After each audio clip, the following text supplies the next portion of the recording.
Hey guys, on today's tutorial, I'm going to teach you how to update your Periscope app. So let's just go right into your App Store. In your App Store, you guys will see the very last option where it says update. So let's just tap on there. So it's just before search down here below in the bottom.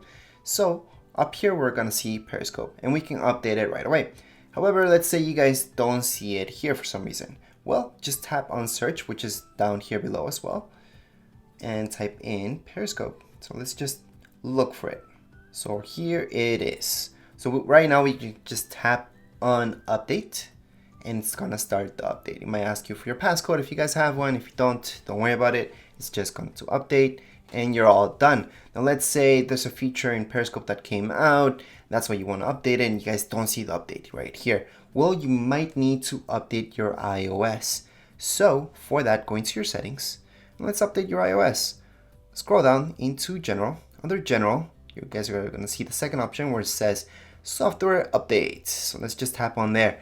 From here, you guys should see if you guys need an update or not. Right now, the current update is iOS 12. So some of you might not have that or see that. Your software might say it's up to date. In that case, you guys are all good. You guys don't need to update your apps. However, let's say you guys are stuck in iOS 9. Maybe you guys have an iPad 2. iPad 2s are stuck in iOS 9. They cannot update to iOS 12.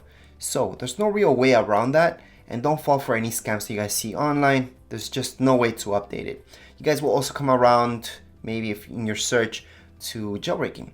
Jailbreaking is great. However, it's still not going to update your iOS. Jailbreaking will just open up a whole new world for you, but again, it's not updating anything, okay? So don't fall for that either. And don't never ever pay for jailbreaking, since that's free as well. If you guys end up going that route, if you guys have an older iPad, iPhone, iPod Touch. And that's pretty much it for this video. Just don't fall for any scams online that you guys will actually see, because there's a ton out there telling you that you guys can update your iOS, or maybe some apps out there, but no, this is the only way to do it. And that's it for this video tutorial. If you guys have any questions, comments, you guys can write them down here in the comments area, and don't forget to subscribe and rate. Thank you.